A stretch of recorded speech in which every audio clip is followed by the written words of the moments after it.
नमस्कार। Political pitch पर आप सभी लोगों का स्वागत है। भारतीय जनता पार्टी को तीसरी बार लगातार सत्ता में आने से रोकने के लिए विपक्षी दलों ने एक गठबंधन बनाया है, जिसका नाम उन्होंने INDIA दिया है। लेकिन क्या यह गठबंधन एक राजनीतिक कार्यक्रमों के उद्देश्य से बनाया गया?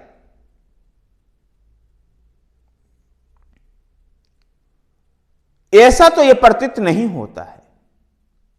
यह गठबंधन के अगर चरित्र को और इस गठबंधन के स्वरूप को देखते हैं तो इस गठबंधन में शामिल सभी दल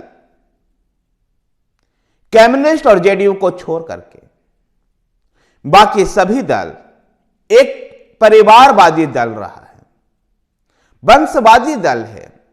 चाहे वो कांग्रेस हो, राष्ट्रीय जनता दल हो, समाजवादी पार्टी हो, या फिर तृणमूल कांग्रेस हो, या दक्षिण से DMK हो, सभी दलों का चरित्र अपने परिवार के लोगों को आगे बढ़ाने में है। और कह सकते हैं कि ये सभी पार्टियां एक परिवार केंद्रित पार्टियां हैं। ऐसे में इस गठबंधन का जनता से जुड़े हुए मुद्दे से कितना सरोकार है, आप स्वयं ही समझ सकते हैं। इस गठबंधन का एक और स्वरूप है, एक और चरित्र है जो सबके सामने आता है। वो अपने भ्रष्टाचार को छिपाने के लिए इस गठबंधन में शामिल अधिकांशतः दल कहीं ना कहीं भ्रष्टाचार में लिप्त रहे और उनकी भ्रष्टाचार की जांच केंद्रीय जांच एजेंसियां CBI और ED कर रही है। ऐसे में ये केंद्र की नरेंद्र मोदी सरकार के खिलाफ ED और CBI के दुरुपयोग का बहाना बनाते हुए ये सभी लोग एकजुट हुए हैं। इस गठबंधन की चर्चा करते हुए आज मैं याद करना चाहूंगा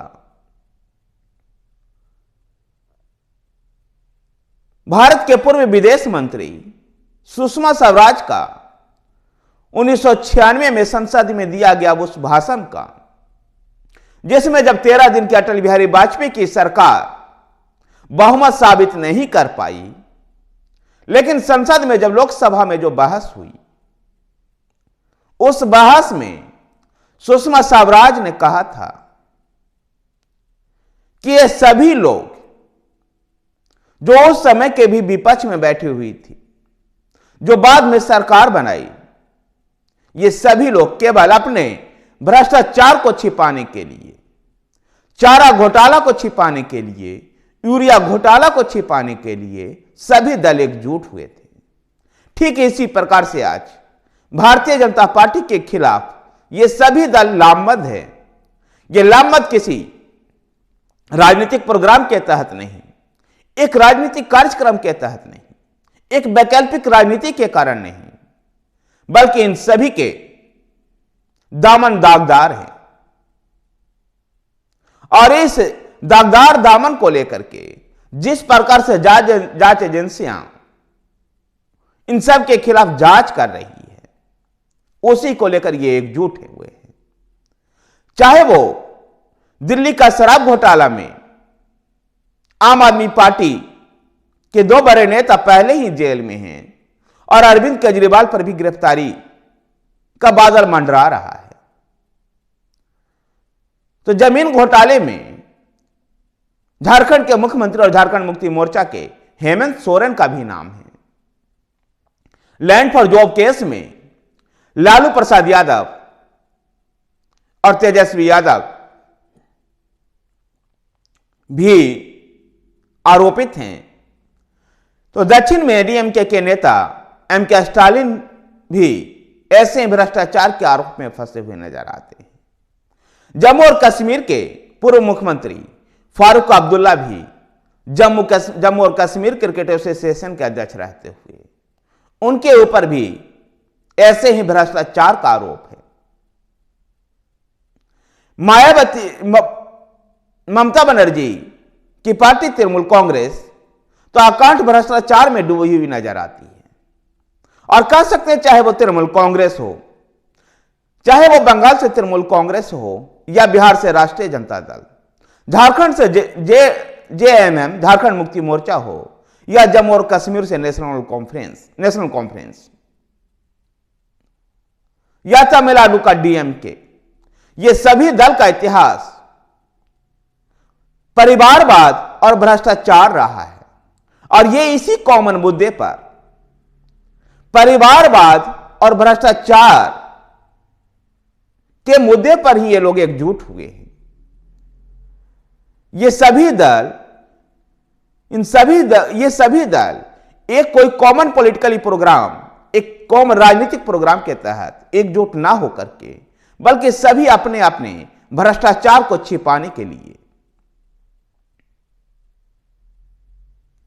एकजुट हुई है। इस गठबंधन का तो विचित्र स्थिति और जब उत्पन्न होती है जब दिल्ली और पंजाब में कांग्रेस को सत्ता से बेदखल करने वाली आम आदमी पार्टी भी इसमें शामिल होती है और कांग्रेस उसके साथ गठबंधन करने के लिए राजी होती है।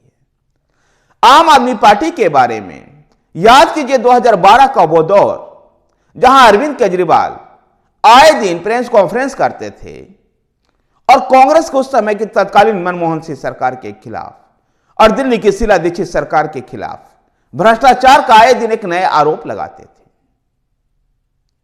अन्ना हजारे के भ्रष्टाचार विरोधी आंदोलन से यह पार्टी जन्म ली और यह पार्टी भी अकांठ भ्रष्टाचार में डूबी हुई है। चाहे वो शराब घोटाला का मामला हो या दिल्ली के स्कूल में जो बिल्डिंग निर्माण को लेकर घोटाला हुआ हो या जिसका ढिंढोरा स्वास्थ्य क्षेत्र को आम आदमी पार्टी पीटती है, वहां पर भी किस प्रकार से दवाई और टेस्टिंग में घोटाला हुआ हो, यह सब आपके सामने है। और ये सब घोटालों को अपने भ्रष्टाचार को छिपाने के लिए एकजुट हुए हैं। इनकी एकजुटता नरेंद्र मोदी सरकार के खिलाफ एक वैकल्पिक राजनीति के लिए नहीं है, बल्कि ये अपने भ्रष्टाचार को छिपाने के लिए एकजुट हुए। ऐसे में देखना दिलचस्प होगा कि क्या ये 2024 में नरेंद्र मोदी का मुकाबला कर पाते हैं या नहीं। 2024 इनके राजनीतिक भविष्य को भी तय करेगा। धन्यवाद साथियों, वीडियो को लाइक कीजिए, शेयर कीजिए। हमारे साथ बने रहने के लिए हमारे चैनल पॉलिटिकल पिच को सब्सक्राइब कीजिए। धन्यवाद। बस।